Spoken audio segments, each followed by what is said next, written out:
ஸ்ரீ குருவாயூரப்பன் திருவடிகளே சரணம். இந்த தசகத்தோட 4வது ஸ்லோகத்தை இன்னைக்கு பார்க்குறோம். முதல்ல வார்த்தைகளை பிரித்து சொல்லலாம், பிறகு ஒவ்வொரு வரியும் சேர்த்து சொல்லலாம்.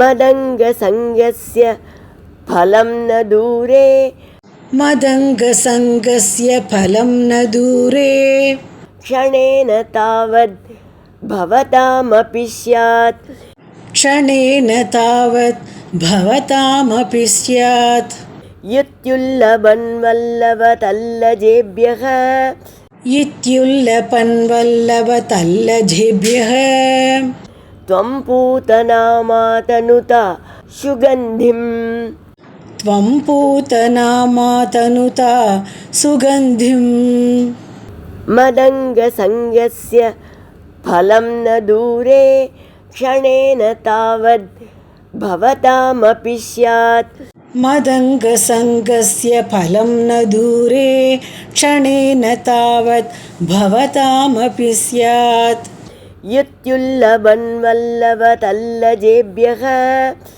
த்வம் பூதநாமாதனுதா சுகந்திம், இத்யுல்லபன் வல்லவதல்லஜேப்யஹ, த்வம் பூதநாமாதனுதா சுகந்திம்.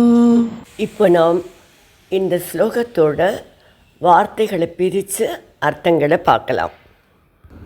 மத் அங்க சங்கஸ்ய, என்னுடைய திருமேனியுடைய தொடர்பினால், பலம் ந தூரே, ஏற்படுகின்ற பயன் தொலைவில் இல்லை, க்ஷணேன தாவது, வெகு விரைவிலேயே அது, பவதாம் அபிஷ்யாத், உங்களுக்கும் கிட்டும், இதி என்று, வல்லவதல்லஜேப்யஹ, நற்பேருடைய கோபர்களிடம், உல்லபன்துவம், எடுத்து கூறுபவன் போல நீ, பூதனாம் பூதனையை, சுகந்திம் ஆதனுதாகா, நறுமணம் மிக்கவளாக ஆக்கிவிட்டாய்.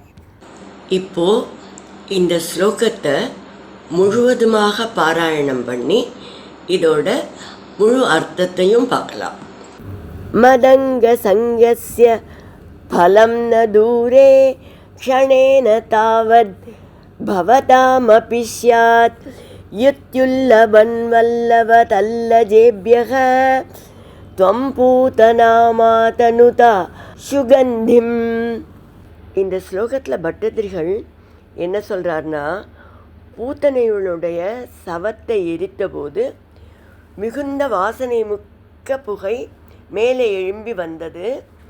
அது மூலமாக பகவான் கோபகோபியர்களுக்கெல்லாம் ஒரு செய்தியை சொன்னார் அப்படிங்கிறார். என்னோட உடலோடு கொண்ட தொடர்புக்குரிய பயன் இப்போ பார்த்தீர்களா, பூத்தனைக்கு கிடைச்சிருக்கு. அது போன்ற பயன் உங்களுக்கும் கிடைக்கப் போகிறது. அது மிக தொலைவில் இல்லை, அது உங்களுக்கும் விரைவில் கிடைக்கும் அப்படின்னு பகவான் உணர்த்தினார் அப்படின்னு சொல்கிறார். சில க்ஷணங்கள் பூதனையின் உடல் பகவானுடன் தொடர்பு கொண்டதால் அவள் சவத்தில் இருந்து மிகுந்த வாசனை வெளியில் வந்தது. உன்னை கொல்ல அந்த பூதனையின் உடலை நறுமணம் கமிழச் செய்தாயே கண்ணா என்று பட்டதிரிகள் ஆச்சரியப்படுகிறார்.